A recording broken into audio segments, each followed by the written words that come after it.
It's hard to believe, but it's true. The total cost of ownership of the Toyota Supra is actually cheaper than the Golf GTI. Now, provided there is a catch. You don't buy it with finance or you don't include opportunity cost. I'll explain these later in the video. The first step is to work out what the Supra and the Golf GTI will cost me if I was to drive them 5,000 kilometers, 10,000 kilometers or 20,000 kilometers a year for 5 years. Now stick around till the end of the video to see where the Supra comes in my value leaderboard.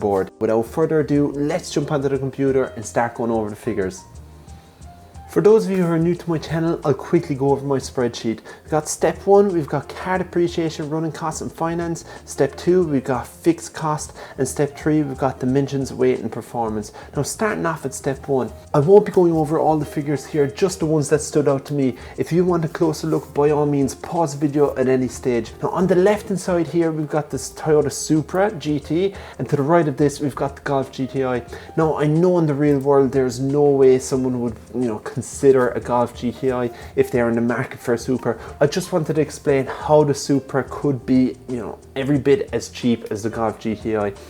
Now next week I'll be comparing the running cost of a Supra versus the Ford Mustang. If you'd like to see this video, please subscribe and hit the bell notification so you won't miss out on this video. Also, by subscribing, you're helping me out a lot as well. Moving on to the car sale price, this is a hard one to forecast, especially considering this variant of the Supra hasn't been around for 5 years. To get an accurate estimate, I jumped on the car sales to find out what a Porsche 718 Cayman is depreciating by. I feel the Supra and the Cayman are pretty similarly matched. Now new, the Cayman costs 135,000 and in 5 years they are selling for around 109,000, meaning they've depreciated by 19% in this time, which I was actually surprised by. I was expecting them to have depreciated by much more. So I decided to cross-check with a second car, and the second car that I selected was the Ford Mustang GT. New, they cost 70,200 and in 5 years they're selling for around the $54,750, meaning they are depreciating by around 22%. Overall, Toyotas tend to hold their value better than Ford here in Australia, but because the Supra is pretty much a BMW Z4 beneath the skin, let's leave it at 22%. I'm not saying that partnering with a BMW is a bad thing. Overall, BMW make great cars, but they tend to depreciate more than Toyotas here in Australia as well. Now the Golf GTI, this is a much easier car to forecast. A 5-year-old Golf with similar specs and kilometers are selling for around 35,000, meaning they're depreciating by 42%. Now we're saying that we own the vehicles for 5 years and we're doing 10,000 kilometers a year. Forecasted maintenance cost over the life of the vehicle, leaving this blank for both cars because they're both covered under the 5-year manufacturer warranty. Servicing costs, I'm getting an average cost per service over 10 services. The Supra is costing $524.74 every 15,000 kilometers or 12 months, whichever occurs first. And the Golf GTI will set you back $750.50 every 15,000 kilometers or 12 months, whichever occurs first. Quite surprising here that the Supra is so much cheaper than the Golf GTI. Moving on to the brakes and tires, I'm replacing these components like for like. The tires cost a lot more on the Supra, but I was surprised how similarly matched the braking components cost were. I'm allowing 1 hour to replace the pads and 2 hours to replace the rotors. Toyota charge $154 per hour and Volkswagen charge $187 an hour. Volkswagen recommended changing the pads and the rotors at the same time, but I'm replacing the rotors after 2 sets of pads for the Supra. Battery costs, the Supra's battery is $554.03 more expensive than the GTI's. Moving on to the fuel costs, the Supra will accept 91 octane fuel, but the GTI requires 98 octane fuel. Moving on to finance, we're leaving the opportunity cost blank and we're saying that we're buying the vehicle outright. I'll come back to this later in the video. Step 2, we've got fixed costs. The registration is more expensive because the Supra is a 6-cylinder and the Golf is a 4-cylinder. Insurance is a lot more expensive for the Supra, and bear in mind the excess for the Supra is $1,400, where the excess for the Golf is just $600. For the fixed cost, you're paying an extra $454.61 just to keep the Supra on the road. Cost per month, leaving this blank, and one-off payments, leaving this blank. Step 3, dimensions, weight and performance. This has no implication on the cost of the vehicle, but it does highlight a few interesting facts that you might find interesting. And by the way, the power is in kilowatts and the torque is in Newton meters. The Supra is 2 seconds faster 0 to 100. The Supra is longer, wider, a lot lower, 171 millimeters lower, and it weighs an extra 54 kilos over the Golf GTI. Now the moment that we've all been waiting for, the total cost of ownership for these two cars is, drumroll, $49,171 for the Supra and $50,657 for the Golf GTI.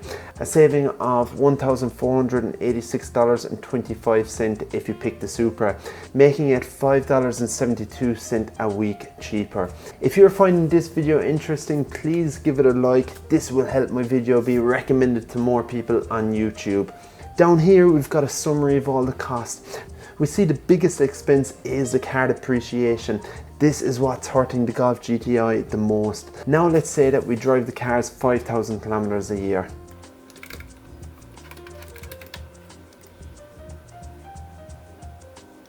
That's a saving of $8.88 a week, and now let's change it to 20,000 kilometers a year.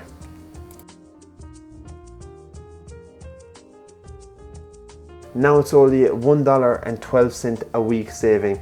At a quick glance of the summary of all the costs, we see that it's the tyres that is hurting the Supra. Like I mentioned earlier in the video, the Supra is only ahead if you leave out opportunity costs and don't buy the car with finance. Let's start with opportunity costs. I'll do my best to explain opportunity costs. Simply put, if I had the money to buy one of these two cars, there's many different things that I could do with this money.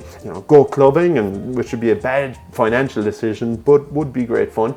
Buy a house or invest it. Let's say we buy a car with the money. You're losing out on the opportunity to invest this money because it's tied up in a depreciating asset. For example, let's move on to the finance section here in my spreadsheet. If I was to buy one of these two cars, I would have to take the money out of my home loan, meaning instead of this money reducing my mortgage, it's being used to buy a car. So the opportunity cost is 3.84%, which is the interest that I'm paying on my home loan.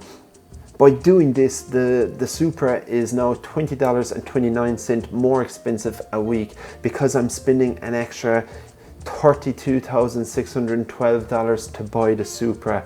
So now I'm spending an extra $6,761.21 extra on my mortgage. By the way, I'm not a financial advisor or an accountant. Please speak to one of these guys if you're looking for some financial advice. Let's calculate the finance now. So I'm going to remove the opportunity costs. We're going to say that we're going to get 100% finance over 5 years. So the Supra works out at being $459.65, and the Golf is $298.25. The eagle-eyed amongst us will notice that I've paused the recording and added to the spreadsheet right here. I feel the totally weekly cost of ownership, which includes the sale of the vehicle, doesn't highlight exactly how much one has to budget for on a weekly basis. When finance is included, on average $591.79 will be coming out of your wages a week for the Supra, $409.49 a week if you select the Golf GTI. So bear in mind, these prices do not include the sale of the vehicle. When you do include the sale of the vehicle, the total out of pocket that you won't be getting back is $291 a week for the Supra, $261 a week for the Golf GTI. Okay, something to bear in mind if you're getting finance on a vehicle. In this example, I'll be paying an extra $26,634 in interest for the Supra and $17,282 in interest for the Golf GTI. Now let's see where the Supra sits in my value leaderboard. Now bear in mind, I've removed opportunity cost here and finance, and I'm saying I drive 13,000 kilometers a year, which is the average distance that we travel here in Australia. The Supra currently sits in ninth at $206 a week. Golf GTI is currently in 10th at $210 a week. I hope you enjoyed this video. If you'd like to insert your own unique details into my spreadsheet, please subscribe, because once I reach 1,000 subscribers, I'll make this available for download. If you'd like to see how much the new Hyundai i30 costs, click here. And thanks for watching. Bye for now.